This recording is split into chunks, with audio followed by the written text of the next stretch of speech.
1980s, a time of prosperity and new hope for the American dream. Well, now it's all coming together. Greatness lies ahead of us. But it was poverty emerging in the streets. The need for social change was being expressed by young people making their mark on the walls of the city. No one knew more about making a mark than the graffiti artists in New York.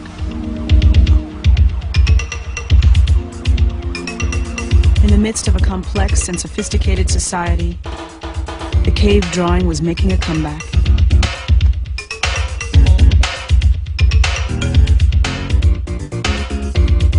Were they public announcements sponsored by the city, or symbols of some cult? They weren't factory printed like ads. They were drawn in chalk. Someone had stood there and drawn them on the spot. Amid the drudgery of getting to work, these strange visions were wide awake, and they made an entire city wonder, where were these drawings coming from?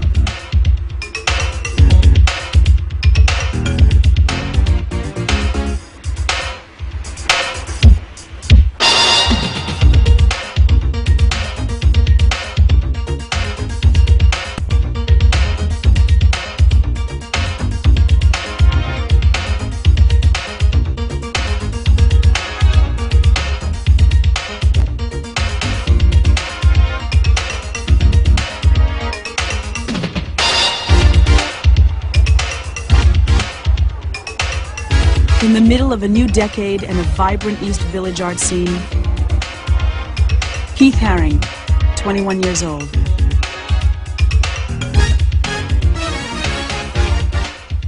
Most of it at that time was really about having fun, and we had no idea, I don't think anyone did at that time, that what we were doing was in any way going to be important or influential or going to have some effect on all of our lives or on the lives of other people in the city. Art was breaking out of the gallery. Signs of creative energy were out on the street. And Haring, the man behind the subway drawings, was showing us that energy, popping out everywhere around us. I just by accident noticed the first empty black panel in the subway because I was riding the subway almost every day to go to work. And I saw this empty black panel, and immediately it sort of flashed in my head that it's the perfect place to draw. But not for the New York City Police Department. Haring was arrested for criminal mischief. But nothing could stop Haring from drawing all over the city. His images started to appear everywhere.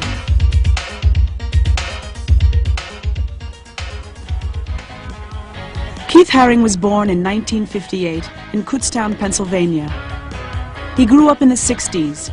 In a middle-class American family, influenced by Walt Disney and his father, an amateur cartoonist.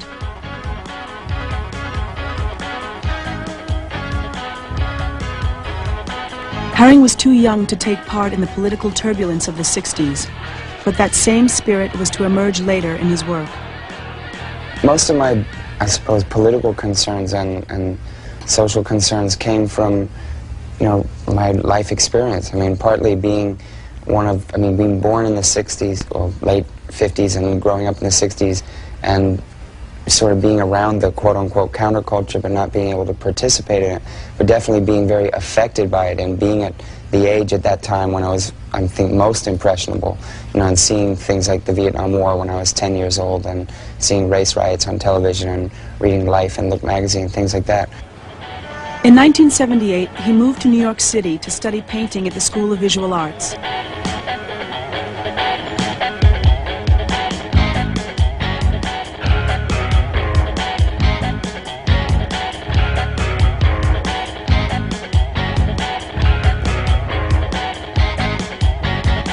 New York, where what was considered vandalism started to look very much like real art. A feeling of the 60s revolution hung in the air. It seemed as though these graffiti artists wanted to make it happen again in the 80s.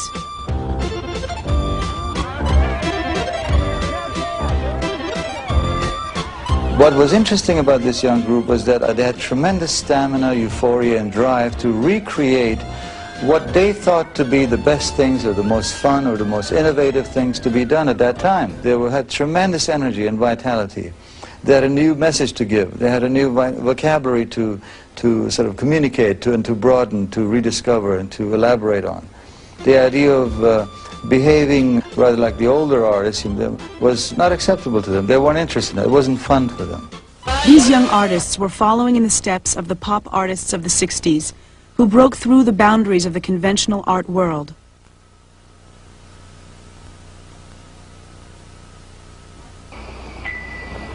Art could no longer be restrained by the clean white walls of the art gallery. Artists like Christo began making art on a scale too vast to be contained. Works like Running Fence stretched over 24 miles of California coastline. For Haring, the impact of Running Fence reflected Christo's desire to bring people together to create public art. I believe very strongly that 20th century art is not a single individualistic experience. Christo involved people in the creation of his art. Andy Warhol, the most controversial artist of his time, mass-produced his art as a comment on the increased mechanization of society. He used the familiar images of popular culture to draw a greater public into his pop art revolution. In that way, Warhol is the father to this new generation of artists who also seek a direct engagement with the public. Certainly Keith Haring, Kenny Scharf, Basquiat all attempted to make images that were accessible and generic enough that they could be accepted by every man without any critical intervention. In some ways, they bypassed the art world establishment. They attacked the elitism that had dominated art for the last several decades by going directly to the people with images that the people could understand immediately.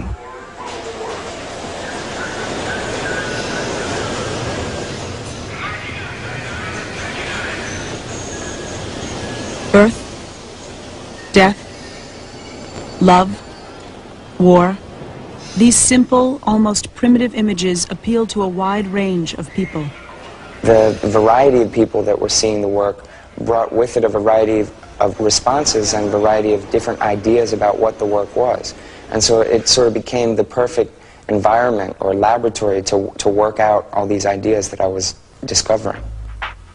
Why would the dog be barking at the man at the Times Square station and worshipped as an idol at 14th Street? If there was a secret behind the subway drawings, it was semiotics, the theory of signs. At the School of Visual Arts, Haring studied semiotic theory and discovered that images can function like words. He uses images to create a language, like words in a sentence. The meaning of each symbol varies depending on how it is combined with other symbols. The drawings had become almost a vocabulary. There were flying saucers, there were pyramids, things like this glowing rod that sort of was an archetypal weapon. I mean, it was anything from the sword and the stone to Darth Vader's glowing rod. It sort of had this timeless, universal kind of thing where I was trying to, I think, use things that cut through all of culture and all of history. Once I started to realize that exactly how I was communicating, I started to be much more aware of what I was communicating and really trying to sort of be more in touch with what exactly was going back and forth, and not so much just putting out abstract thoughts, but really trying to guide people to see particular things and starting to deal with more social concerns. Haring's work was simple and bold, instantly recognizable and easy to reproduce. Inevitably, the media caught on. I think the media has unquestionably played a role in the career of almost every artist who works in the 20th century, but certainly in the last 2 decades. And Haring's case is no different. I think he was catapulted to sort of national recognition by the media and entered the art world through the world of more public media. Paris, London, Brazil. By 1985, his work started to spring up around the world, crossing national and social boundaries. his work became a public voice for the young generation.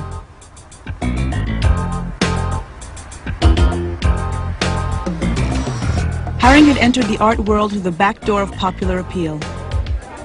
As he presented several one-man shows in New York at Tony Shafrazi's up-and-coming gallery, he gained increasing recognition from the art community. Then, prestigious art dealer Leo Castelli acknowledged the young artist. Since at that time I was trying, as I'm always doing actually, to show also young people in my gallery, not always the same old classics. He seemed a wonderful candidate. He wanted it to be a great extravaganza, and it was a great extravaganza. He did huge sculptures. But the miraculous thing that he did is that he painted a frieze around the gallery. But the speed with which he did it, and the assurance, without thinking for a moment, or seemingly not thinking for a moment, was just an amazing spectacle. With formal recognition from the art world and continuous media attention, Haring became a star. At a certain point, it was almost like it was bigger than I was, where I was sort of almost riding it like a horse or something, or trying to guide it or steer it in a direction, but at the same time that it was taking me. Andy Warhol became fascinated with the Haring phenomenon and befriended the young artist. In 1986, Haring followed Warhol into the world of commercial art when he was commissioned to do an advertisement for Absolute Vodka.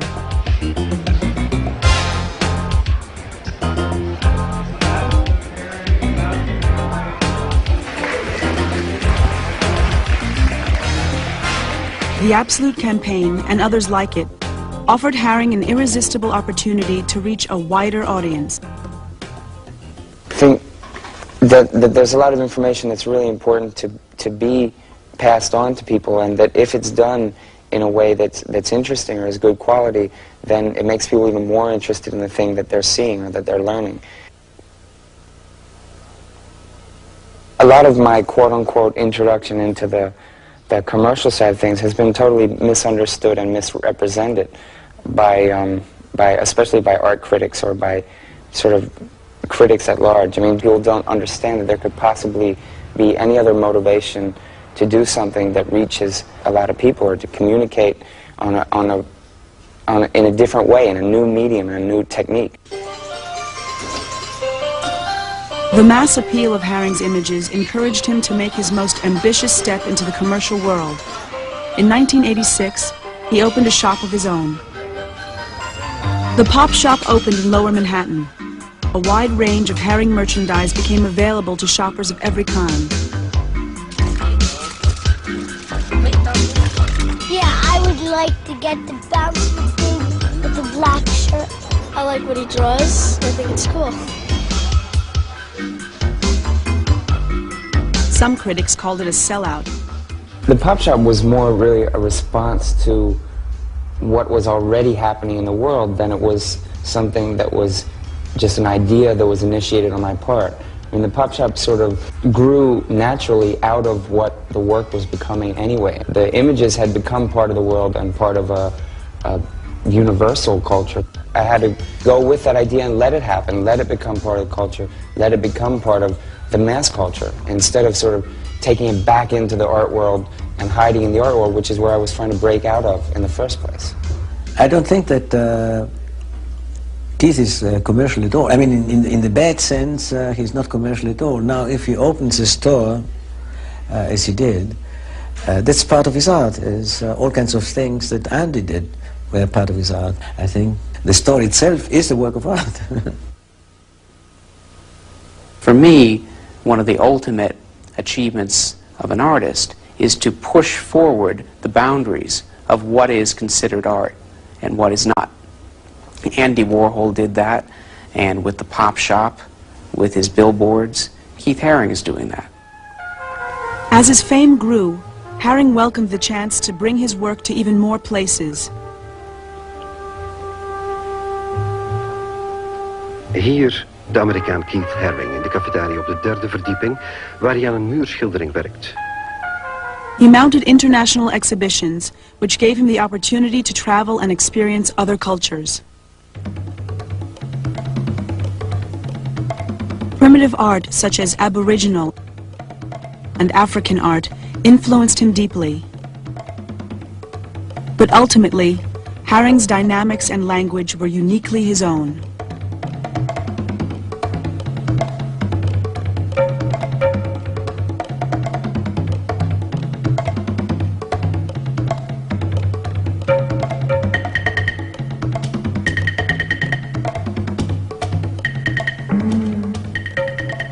He's one of the few artists to have really assimilated all the accomplishments of Andy Warhol, to have used what Warhol accomplished and mixed it with his own impulses to create something that in fact was even beyond Warhol. Keith is also someone who's completely assimilated the advances of the conceptual artist, the minimal artists, and other pop artists such as Roy Lichtenstein.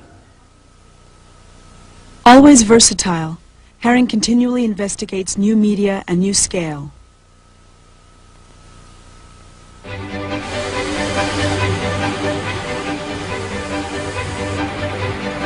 He was commissioned to build various sculptures, such as this huge piece for a children's hospital in Long Island. It was forged in a steel factory in Connecticut and assembled and unveiled at the hospital in the presence of the young patients.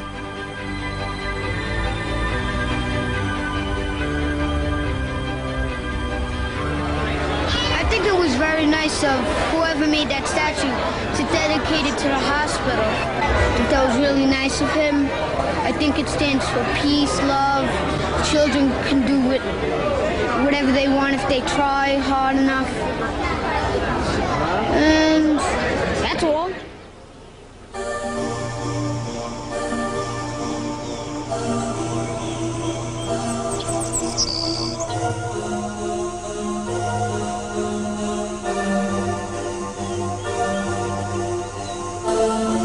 I think good public sculpture should function in a way that sort of works with the place where it is, and instead of sort of opposing it or sort of standing out from it, it should sort of function in harmony with the environment that it's placed in and with the community that it's placed in. And a lot of the sculptures even that I've already made were made with attention to the fact that people would sit on them or climb on them or, you know, use them to eat lunch on or to sit underneath to get shade or to, you know, so they could be sort of user-friendly.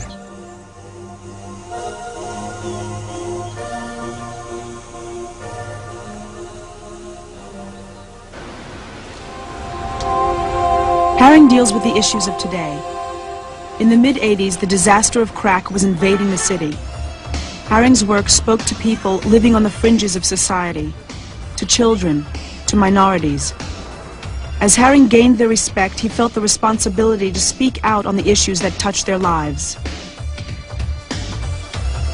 From a personal experience of a friend that had, you know, gotten involved with crack and wanted to have help and couldn't get help and went to city hospitals, city agencies, kept getting turned away over and over, I became, you know, really personally aware of how drastic the situation was at the time. And the thing that was needed most at that time was really public awareness to prevent other people from getting involved in it.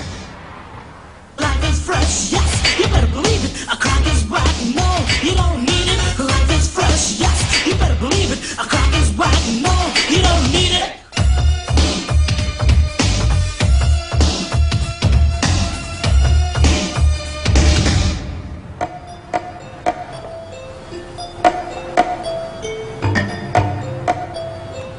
Even though the social content of Haring's art is very conscious, the process is strictly intuitive. In Keith's case, the emphasis became the line, and not knowing precisely where it was going to. So it was like opening the door to the unconscious.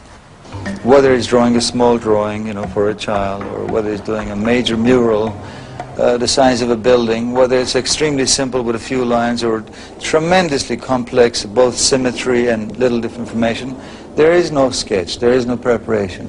It has to be started and completed completely unprepared.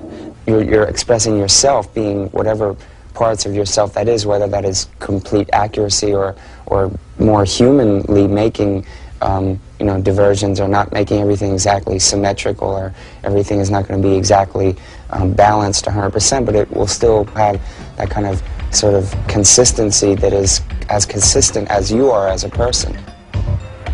Aware of the media attention that Haring's images attracted, in 1986, West Germany's museum at Checkpoint Charlie invited him to make a political statement on the Berlin Wall.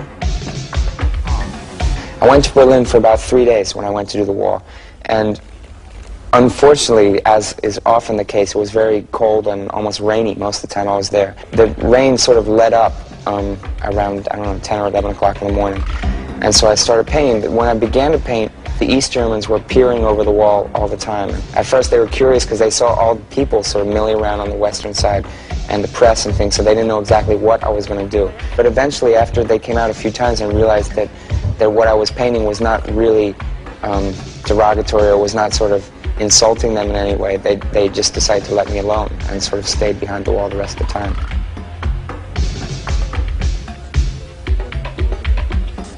For me, the Berlin Wall was probably one of the most successful media event things I ever did. The whole reason almost for doing the wall was more for the idea of doing it, and almost as a gesture more than it was to actually paint a wall. I mean, there's a wall that represents the dividing of East and West and this lack of freedom and the conflict that's all over the world.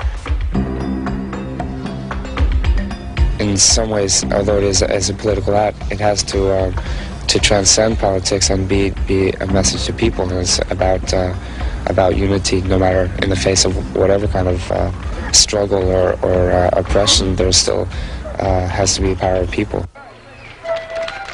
When it came to volunteer projects, Haring's favorite assignments were the ones that involved children.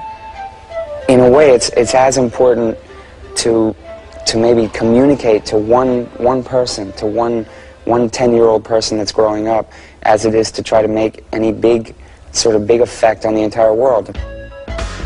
He collaborated with 900 children to create a banner commemorating the 100th anniversary of the Statue of Liberty.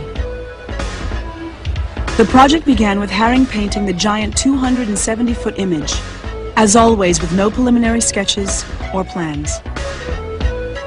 If I see that something is sort of, you know, the wrong scale or off to the side or something, it can totally change my idea of what I have to do to finish the piece and really make it work and make it work as a piece.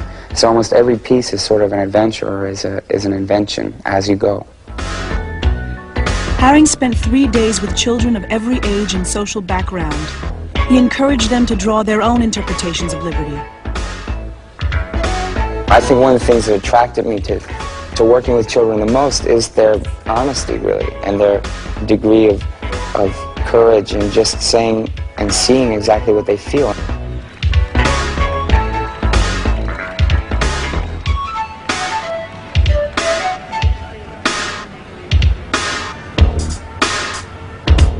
Like Warhol, Haring broke the boundaries between high and low art, and by reaching out to the widest audience, he took the process even further. The major issue in the art world of the next decade is very likely to be the conflict between those who prefer the traditional old-fashioned art world with a small audience, serious galleries and museums, and then the constituency, which Keith Haring is very much the leader of, wanting to expand art, expand the art impulse into department stores, onto the streets, onto clothes that people wear. But during the 1980s, the art world moved beyond graffiti art. While dealers looked for something new, Haring seemed increasingly isolated from critical acceptance in the art world. Keith Haring is one of the few artists who have remained committed to a populism, that he's, as I said, bypassed the art establishment, and rather than being pulled in, he's remained quite an outsider to some extent. Many of his activities are not appropriable by museums and private collectors, so that he's remained a loner. But Haring is a survivor. At the end of 1988, he presented to the New York City art world his first exhibition at the Tony Shafrazi Gallery in nearly 2 years.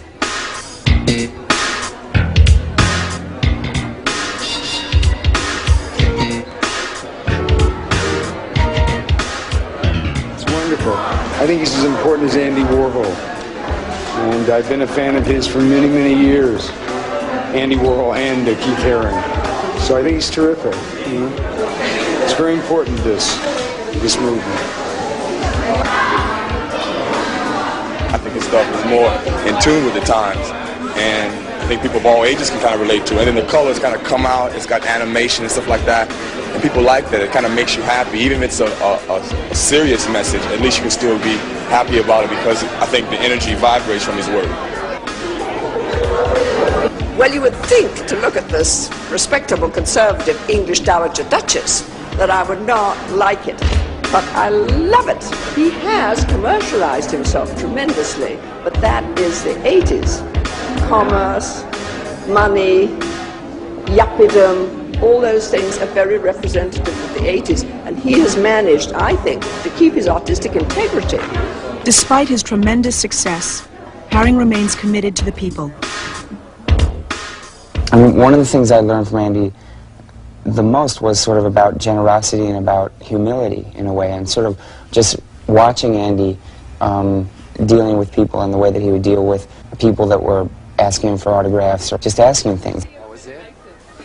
I mean, I think the role of an artist in any society is to be a kind of antagonist, but especially in a conservative society or in a politically oppressive society, which is increasingly more what we're living in all the time. Keith Haring, a loner in the art world, but not to the rest of the world. Keith Haring, a stubborn optimist about life, about art, about people. If you love life, if you appreciate life and humans, then you should be against anything that's going against life and against people. I mean, when something is that obviously wrong, you have to be against it. You know, and I think it's partly responsibility, but it's partly just a natural response to seeing something that's wrong and wanting to say something about it or do something about it.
In the midst of a complex and sophisticated society, the cave drawing was making a comeback.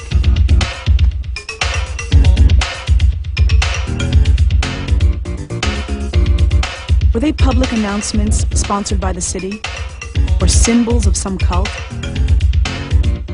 They weren't factory printed like ads. They were drawn in chalk. Someone had stood there and drawn them on the spot. Amid the drudgery of getting to work,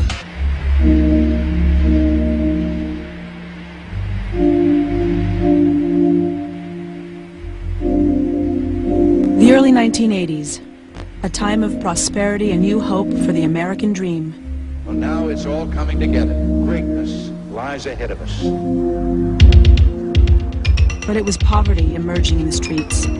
The need for social change was being expressed by young people making their mark on the walls of the city. No one knew more about making a mark than the graffiti artists in New York. These strange visions were wide awake, and they made an entire city wonder, where were these drawings coming from?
In the middle of a new decade and a vibrant East Village art scene, Keith Haring, 21 years old.